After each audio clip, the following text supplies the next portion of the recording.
총선 패배 이후 지도부 공백 사태가 계속되고 있는 국민의힘은 우선 실무형 비대위를 꾸린 뒤 차기 지도부를 구성하는 방향으로 의견이 모이고 있습니다.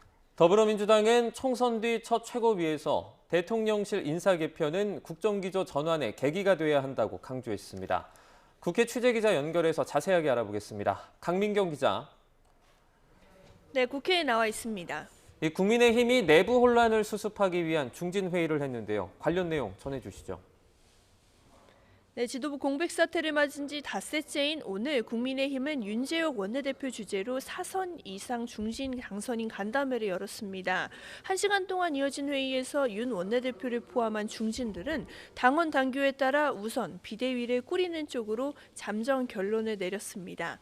이로써 국민의힘은 윤석열 정부 들어 4번째 비대위를 띄우게 됐지만 전당대회 전에 절차상 거쳐가는 실무형에 가까울 걸로 보입니다. 윤재욱 원내대표의 설명 들어보시겠습니다. 최고위원회가 있는 상태면은 비대위가 이제 거칠 필요가 없는데 지금 최고위가 없고 그 전당대회를 하기 위해서는 실무적인 뭐 이런 절차를 진행하는데 비대위가 당원 당규상 필요한 것으로 이렇게. 다만 윤 원내대표를 중심으로 비대위를 구성할지 아니면 새로운 원내대표를 선출할 뒤 나머지 절차를 진행할지 등은 구체적인 방식은 정해지지 않은 걸로 알려졌습니다. 윤 원내대표는 모두 발언에서는 오직 민심을 나침반으로 삼아 난관을 극복해야 한다고 말했는데요. 이 부분도 들어보시겠습니다. 108석이라는 참담한 결과에 대해 어떠한 변명도 있어서는 안 됩니다. 국민들께서 주신 회초리는 달게 받아야 합니다.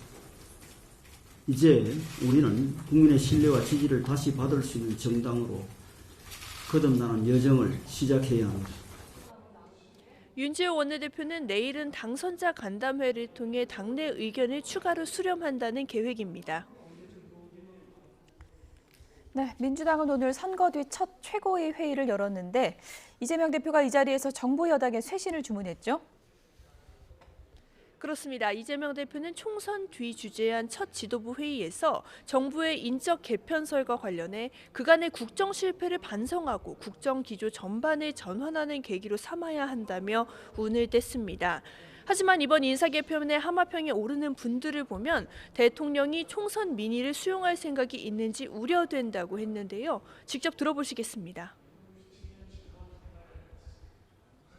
대통령께서 과연 총선 민의를 수용할 생각을 가지고 계신지 상당히 우려됩니다.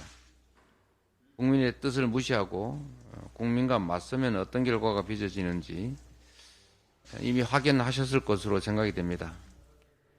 이 대표는 또 의정 갈등 해소를 위한 보건의료계 공론화 특위를 구성해서 거듭 촉구하면서 대여 압박 강도를 높이기도 했는데요.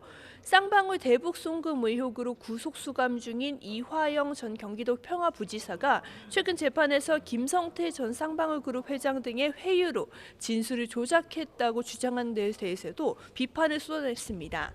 구속 수감자들이 술 파티를 한 건 국기문란 사건이라고 의혹을 제기하며 철저한 진상 규명을 촉구했는데요. 직접 들어보시겠습니다. 구속 수감자들 불러 모아서 술 파티를 하고 진술 조작 작전 회의를 하고 그걸 검찰이 사실상 승인하고 이게 나라겠습니까? 반드시 엄정한 책임을 물어야 될 것 같습니다. 이런 가운데 민주당은 21대 국회 임기 마무리 전에 최상병 특검법 처리를 요구하고 있습니다. 박주민 원내수석 부대표는 오늘 오전 기자회견을 열고 이제 21대 국회가 50일가량 남았는데 이 기간 최상병 특검법을 반드시 통과시키자고 목소리를 높였습니다.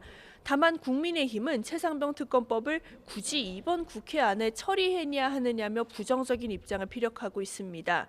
여당 핵심 관계자는 통화에서 22대 국회 개헌 뒤에 하지 않으면 되지 않느냐며 반문하기도 했는데 이렇게 여야 간 기싸움이 예상되는 상황입니다. 지금까지 국회에서 YTN 강민경입니다.